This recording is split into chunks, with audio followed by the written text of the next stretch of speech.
मुर्दों का गाँव एक ऐसा मुकाम है जो हमेशा से पुरस्कारत का मरकज रहा है। कहा जाता है कि यहाँ की तारीख बहुत कदीम है और गाँव के आगाज का कोई मुकम्मल रिकॉर्ड मौजूद नहीं है। कुछ लोगों का कहना है कि गांव का आगाज एक मजहबी त्योहार से हुआ था, जिसे इलाके के बुजुर्गों ने इंतहाई हकीकत के साथ मुताबिक किया गया था। ये त्योहार कुदरत की इबादत का एक तरीका था, जिसमें लोग अपने गुनाहों की माफी मांगते और खैर की दुआएं करते। इस गांव का जिक्र कदीम तारीखी कतब में भी मिलता है, लेकिन इस किताबों में इसके ज़वाल के वाक़यात पर जोर दिया गया है। गांव एक खूबसूरत मुकाम था जहां सब लोग खुशी और सुकून की जिंदगी गुजार रहे थे। यहाँ की जमीन जरखीज थी, लोग खेती में काम करते और खूबसूरती से आबादी गांव की फिजा में अपने दिन गुजारते थे। यहाँ के दरख्त बुलंद और सायादार थे और झील के पानी में चमकदार मछलियाँ तैरती थे। इस गांव के लोग न सिर्फ जमीन से मोहब्बत करते थे, बल्कि फितरत से भी ताल्लुक रखते थे। गांव के लोगों का अकीदा था कि यहाँ की फिजा में कोई खास किस्म की रूहानी ताकत मौजूद है, जो इन्हें कामयाब और खुशी देती है। एक दिन गांव में रहने वाली एक लड़की, जिसका नाम नादिया था, अचानक गायब हो गई। वो गांव के किनारे पर वाक़िया दरख्त के इलाके में खेलने गई थी, लेकिन वापस नहीं आई। गांव वाले बहुत परेशान हुए और इसकी तलाश शुरू की, लेकिन इसका कोई पता ना चल सका। इसकी गुमशुदगी के बाद लोगों में खौफ पैदा हो गया और वो इस दरख्त के इलाके से दूर रहने लगे। नादिया की गुमशुदगी को इस गांव की प्रसरारत का आगाज समझा गया है। लोग कहते हैं कि वो लड़की दरख्तों के अंदर मौजूद जादुई कुव्वतों का शिकार हो गई थी। इसके बाद गांव में अजीब गरीब आवाजें सुनाई देने लगी। कहा जाता है कि इनकी आवाज़ों में कोई इंसानों की बातचीत या दरख्तों की सरसराहट थी, लेकिन ये आवाज़ें हमेशा रात के वक्त ही सुनाई देती थी। गांव के बुजुर्गों का कहना था कि ये आवाज़ें दरअसल गांव की रूहों की थी, जो अपनी तकदीरों का हिसाब ले रही थी। कुछ का कहना था कि ये आवाज़ें किसी पिछले गुनाह की सजा थे, जो अब गांव के लोगों को मिल रही थी।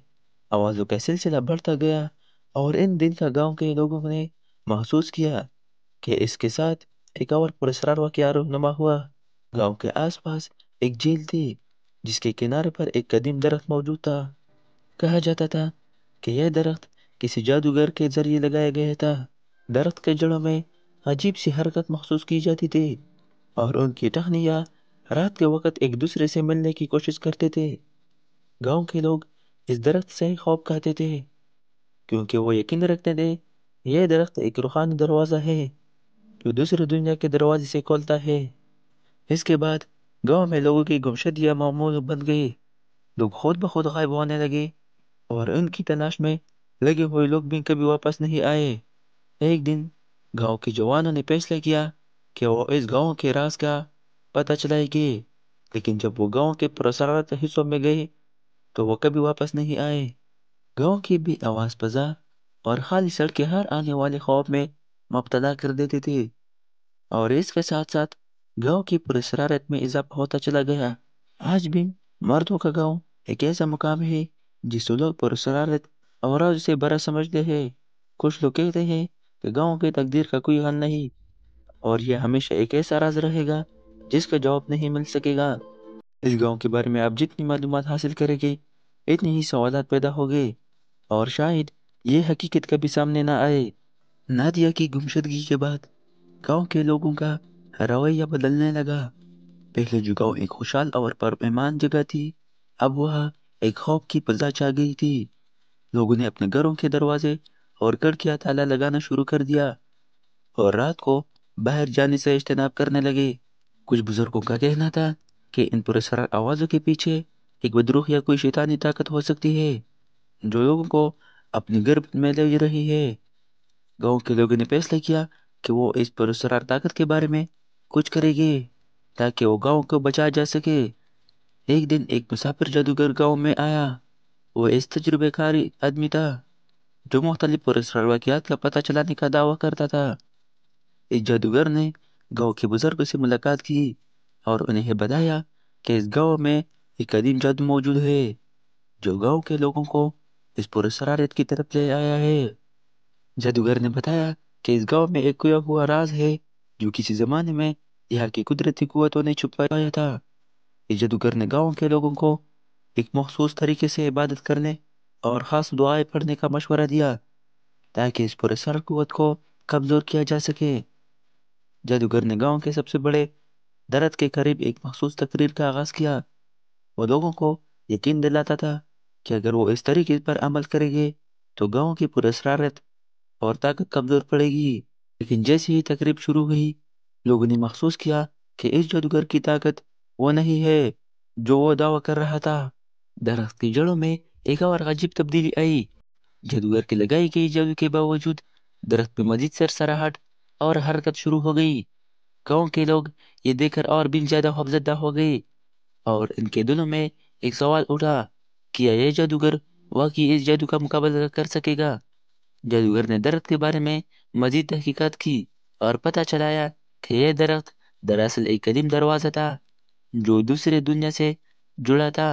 کہا جاتا ہے کہ جب درخت کا جڑا ٹوٹا تھا تو یہ دروازہ کھل گیا تھا اور اس کے ذریعے ایک طاقتور قوت کا گاؤں میں داخل ہو گئی تھی۔ جادوگر نے بتایا کہ اس درخت کے جڑوں میں جڑی ہوئی روحیں اب گاؤں کے تقدیر کا فیصلہ کر رہی تھی۔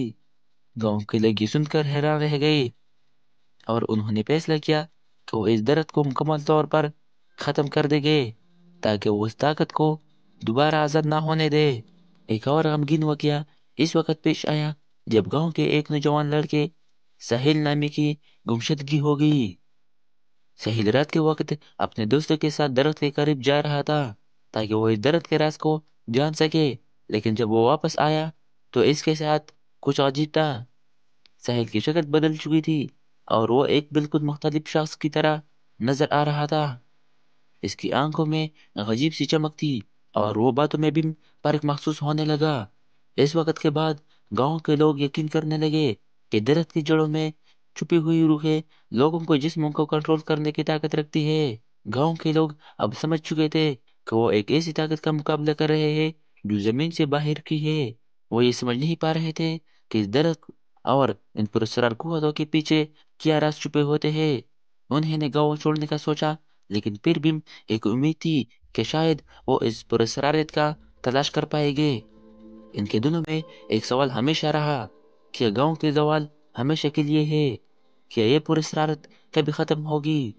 اور سب سے اہم سوال یہ تھا کہ کیا اس جادوگر کے پاس اس پراسرارت قوت کا مقابلہ کرنے کی کوئی حقیقت موجود تھی؟